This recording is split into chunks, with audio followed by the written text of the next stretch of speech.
Hello. Oh, deja vu.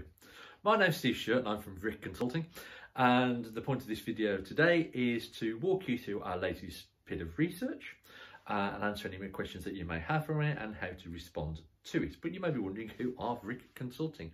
We're a brand new consultancy and we deal with mainly that are matters pertaining to workforce, and we do that with children's services departments, and not only children's services departments but those who supply into them too. We are not an agency and we're not going to supply you with a load of staff, although we will provide you with consultancy support should you want it. And we are going to be looking for sustainable growth. That sustainable growth is in terms of the level of services that we offer and who we're going to deliver that to. We are not going to overpromise and underdeliver. And what else are we going to do is all of our commissions will be accompanied by a piece of research. So our opening commissioning here is that this is the research that we're going to be doing on it. So what is the research that we're going to be dealing with today? Well, it's going to be around concerns around capacity of the professional children's services social work workforce. We are going to be looking at the actions that are going to mitigate those workforce risks and the potential effectiveness of those mitigations. What we're going to do then is we're going to map those out both regionally and nationally. Are we all going to be fishing in the same pond for the same kind of services? And identify whether alternatives therefore might be needed.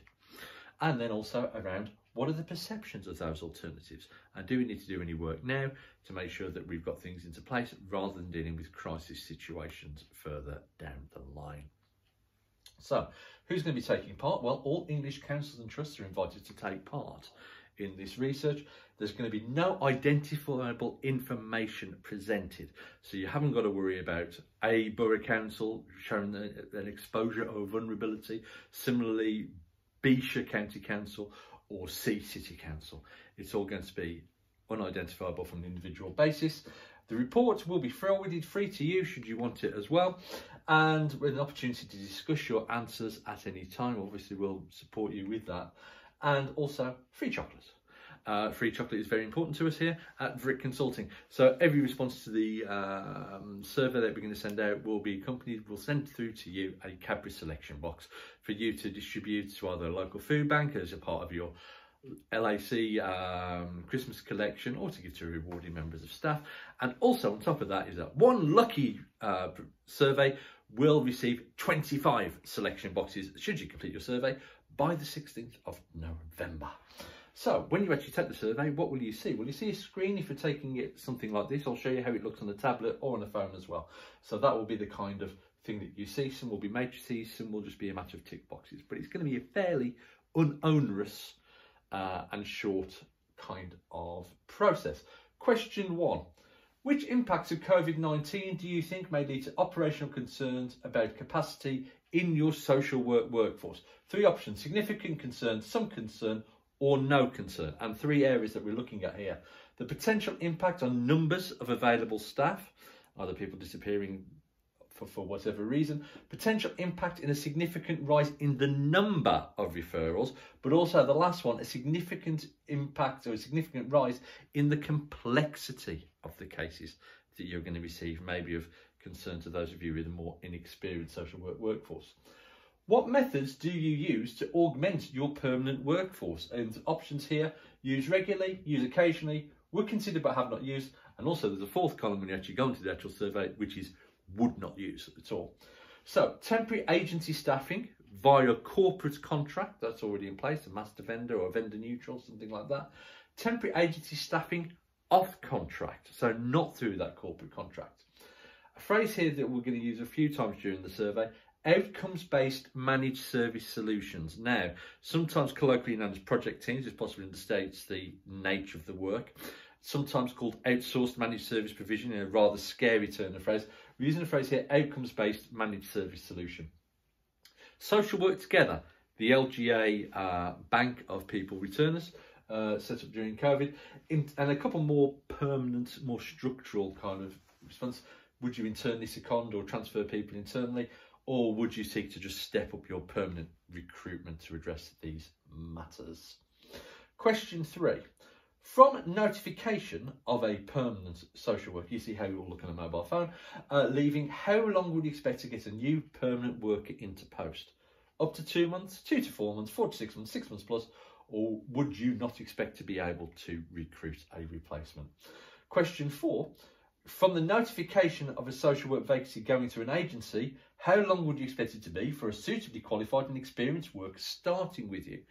Up to a week, 1 to 2 weeks, 2 to 3 weeks, 3 weeks plus, or again, would you not expect to be able to recruit in all cases? Question 5, do managers report that there are issues with candidates not turning up to interview, yes or no? And again, this could be permanent, it could be temporary, but is it an issue that you face? And again, we're wondering if there's any correlation with demand in a particular area leading to potential wasting of time of resource there. Question 6, at what level of your organisation would the decision be made to use an off-contract agency to provide temporary staff? Now, would that be going from the bottom when a team manager receives a speculative CV from an off-contract agency, or would they refer it up to a head of service, an assistant DCS, or a DCS to make that decision? We've also got principal social worker in there because we know that they're quite often heavily involved in recruitment matters. Question 7, at what level of your organisation would the decision be made to commission an outcomes-based managed service solution?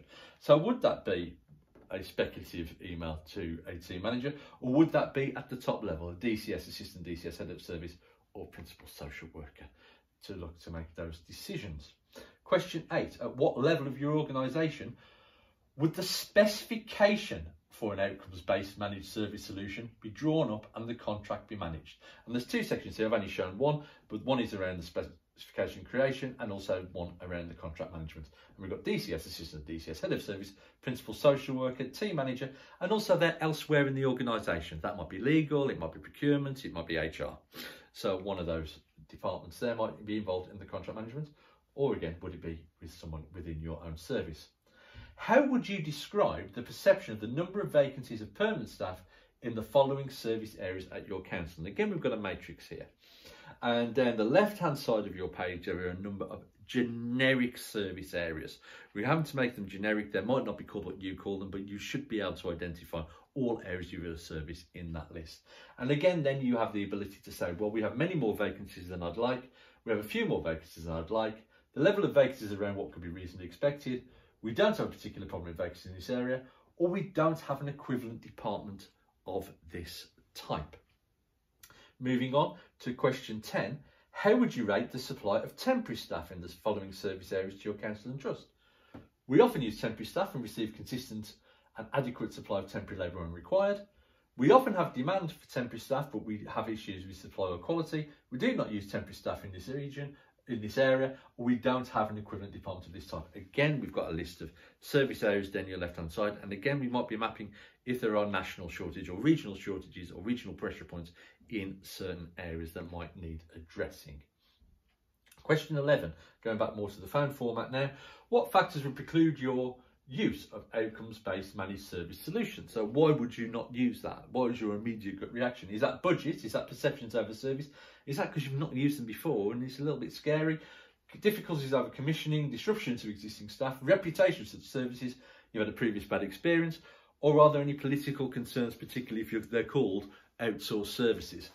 On the opposite side is that, what are your perceived positives of using an outcomes-based managed service solution? Again, please tick all that apply. Flexibility, speed of implementation, increased capacity, ease of commissioning, positive impact on morale and retention of existing staff, stability, relief team managers' burden of recruitment, and support change management activity. All of these responses have come from our initial research and engagement with the sector. So, question 13. Do you think your authority would be in a position to consider either leading or accessing a regional outcomes-based managed service solution? So if you've got a need, but it might not be big enough to think you make it worth your while, is it worth teaming up with others? Do you think that there's a need to have something that might be an exemption for your agency staff, regional memorandum of cooperation or memorandum of understanding? So is there the need or the desire or the possibility of working with that? Would that be of interest to you? So yes, we could lead and we'd like to access that. Yes, we would lead that, but we don't want to use it. Yes, we want to use it, but we're not going to have no intention of leading on it. Or no, that's of no interest to us whatsoever. And question 14. Now you'll notice we're just coming to the final couple of questions, and these are red asterisks because these are the ones, up to now everything's been optional, but these are, we need to have a response in here. So your name, your position, your council trust, and your email address, because we want to know, to let you know if you've won the chocolate, or where to send the chocolate for the one that's going to be coming anyway. Question 15 is, do you want to receive a copy of the report and published, and do you wish to enter the draw to receive 25 selection boxes for distribution to LAC food banks or as a reward for staff?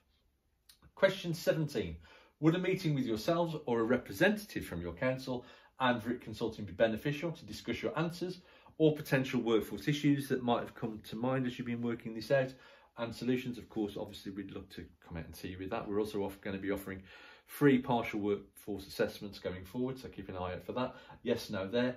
And question 18, do you have any final comments or observations you wish to make? There's comment sections underneath each individual question as well if you want to qualify your answers or so forth.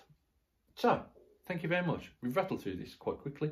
I don't think it'll take 10 minutes to complete, and we're asking you whether you can complete it by the 16th of November, which is just a little over a fortnight away, dependent on when you're watching this. It's a Monday, in case you didn't know.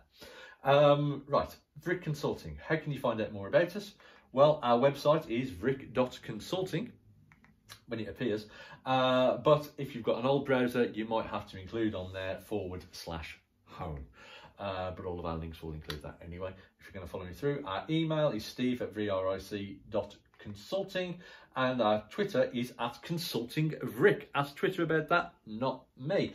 And also, this is our YouTube channel. It's going to be there now. We're going to have an awful lot of resources coming out there that will be of use to you or those who deal with workforce in your organisation. Please subscribe. It'll be worth it. I trust you.